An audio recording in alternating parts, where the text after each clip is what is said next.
Welcome all to our channel GTech Fluent. Our today's topic number 22 in ASP.NET Core video series is ViewModel in ASP.NET Core MVC. This is another technique to pass data between controller to view. So in this video, we'll discuss what does mean by the ViewModel and why we require and when to use the ViewModel. So let's switch to the Visual Studio and see the example of the ViewModel. As of now, we have discussed the different data passing technique between the controller to view.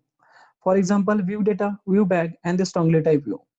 So ViewModel is another technique to pass data between controller to view.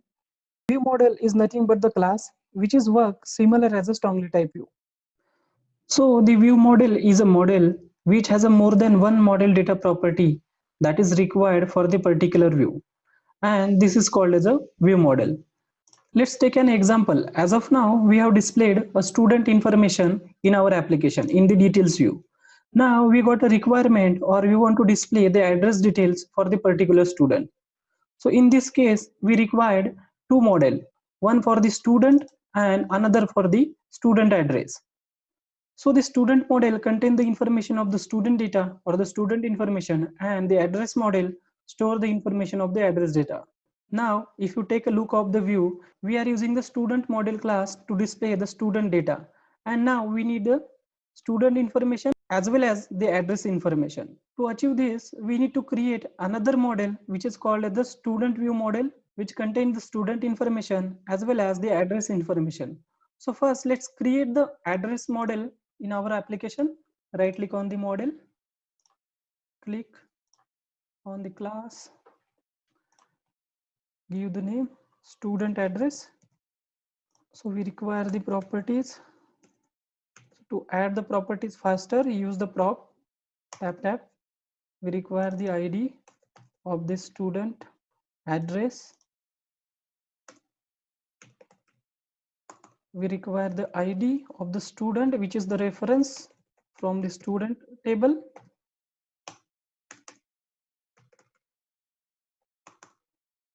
We require the string address.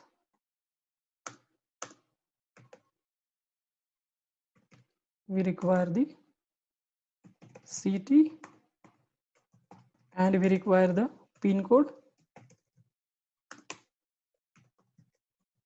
So we have now added the address model. So now in student repository, we require another method to get the address of the student. So let's create the list of the address and we'll call it as a student address. So now we have created the list of the student address here. So we need another method to get the student address. So let's go to the student repository, add another method. We'll get the student ID as a parameter and it will return the student address object, and we'll call it a get student address. Let's go to the repository and from here let's return the address of object. Now after this change, we need to make another change. Let's go to the controller. Here in details, we'll get the student address. Let's call it the student repository, get student address, and we'll pass the ID which we are passing to this. Now if you notice, we have two model here and we only passing the one model to the view. But now we need to pass these two model. So let's add view model to hold these two model inside that. So we should store our all view model classes under the view model folder into our application, but it is not mandatory. So now we have added the view model folder here. So let's add the student view model inside the view folder. Let's right click on the folder, add, click on the class. Let's call the student view model. Let's add the two property here. First, to store the student information, which is the student object, and another one is student address, which contains the student address information. So after adding this model, let's go to our controller and let's create the object of the student view model.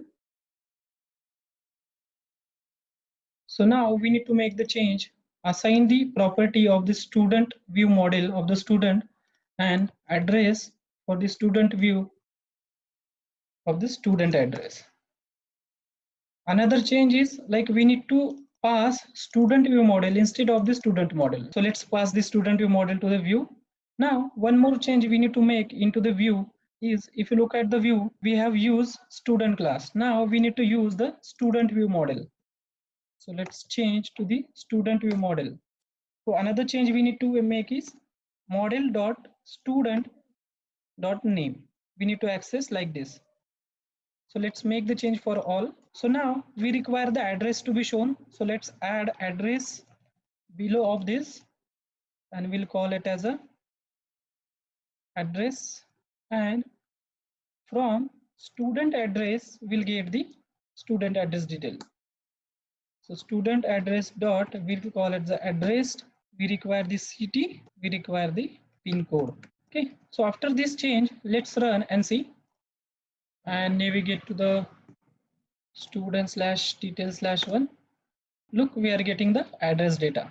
Please do not get confused between the model and the view model.